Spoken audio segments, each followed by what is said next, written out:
Reffing in the NHL is the worst it has ever been, and I'll tell you why.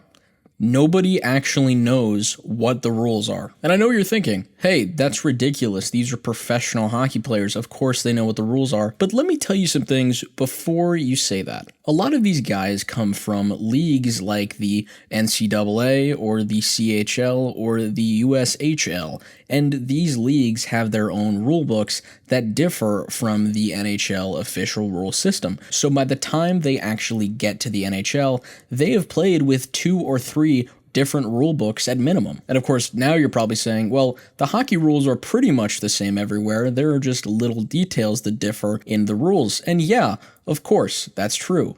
But the reason that's so important is because the majority of the issues in reffing in the NHL come from those little intricacies. The biggest one being goaltender interference. And if you don't know what that is, don't feel bad, because the refs don't either. And neither do the players, or the fans, or the GMs, or the coaches. I don't even know what's goalie interference or not anymore, right? I don't even think you can. I don't even know if they know what's goalie interference or not, right? Like, I thought just the fact that he wasn't allowed to make a save, it's an interference penalty. It's at least an interference penalty then.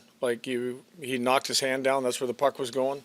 He was out of the crease. The guy that went through was out of the crease. So does that mean the guy can run the goalie over because he's out of the crease? No.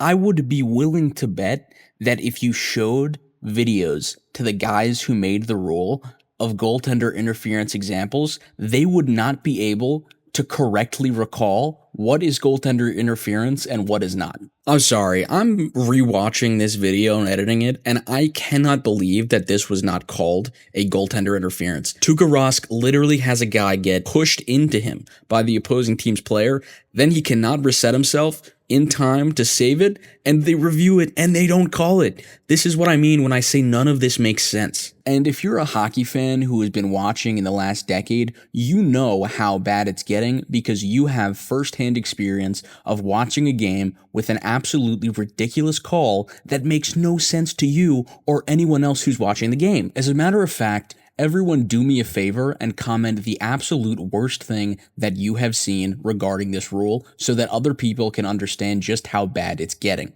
And sometimes they get it right, but the problem has never lied with the refs. It has always lied with the rules and how they should interpret them. Because when it comes down to it, you need to make it clear how the rules are going to be enforced from the rulebook. Reffing an NHL hockey game is already incredibly hard because of the pace with which the players play. You need to make it so that the rules are clear-cut and you know exactly what you're looking for. But the NHL has not done that, and it's a huge failure on their part. Bottom line, the goaltender interference rules absolutely suck. They're just terrible, and you either need to do away with them or make them better because it's impacting the game in a very negative way. That's why I am proudly starting the hashtag #FixGoalieInterference. Everybody comment it, tweet it, email it to the NHL, throw it into Gary Bettman's house. Do whatever you need to do, but get it done. Anyways, that's all I got for you today. I appreciate you watching the video. Remember to like and subscribe, and peace.